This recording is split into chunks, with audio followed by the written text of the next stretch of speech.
আমরা এখন জিয়ারতে আসছি আমাদের জামিয়ার যিনি শেখুল হাদিস ছিলেন, শুধু জামিয়া না, সুবহানিয়া আলে কামিল মাদ্রাসার যিনি শেখুল হাদিস ছিলেন, দারুল মাদ্রাসারও শেখুল হাদিস ছিলেন তৎকালীন। উনি তো ইন্তেকাল করেছেন 1977-এ। জি, তাহলে অনেক আগে না। জি জি। তো উনি আমাদের প্রিন্সিপাল জালাল সাহেব হুজুর এবং আমাদের শেরিফুল্লাহ মুফতি নবী সাহেব হুজুর ওনাদের উস্তাদ। আচ্ছা, উনি অনেক বড় মুহাদ্দিস ছিলেন, যিনি বলে দিয়েছিলেন কখন মারা যাবেন, এটা হুজুর স্পষ্টভাবে বলে দিয়েছেন ক্লাসে, যেরকম বলেছেন সেরকমই দেখা করেছে।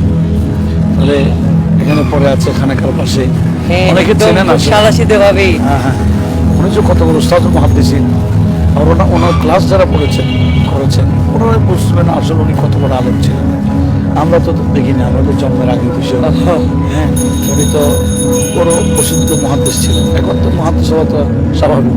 হ্যাঁ, তখন আরো অনেক মুশকিল ছিল। হ্যাঁ, অনেক কঠিন বিষয় ছিল, সেই জমানার মুহাদ্দিস ছিল। আচ্ছা, এটা মামলি।